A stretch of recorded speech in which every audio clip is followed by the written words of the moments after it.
Is it possible that the problem that you think is the problem is not actually the problem? Is it possible that the way you think about your problem is the problem? If you're out there and you've been feeling stuck, first off, you're not alone, but you might just be telling yourself the wrong story.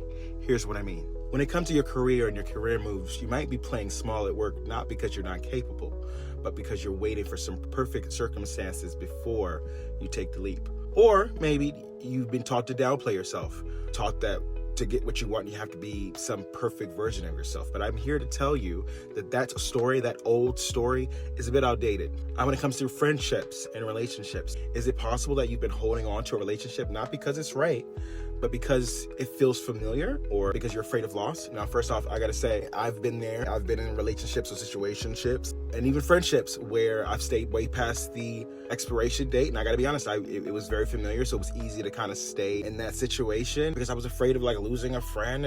And I was afraid to change. I didn't want to be by myself.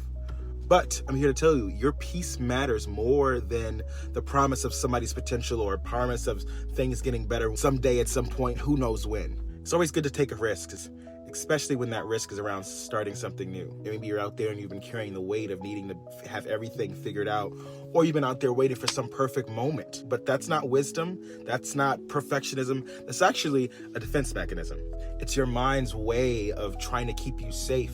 But I'm here to tell you that clarity comes after courage, not before. In most cases, the leap will always look messy. So, as Steve Harvey would say, jump anyway. So whether it's your job, a relationship, a friendship, or your next big move, sometimes what's holding you back isn't the situation.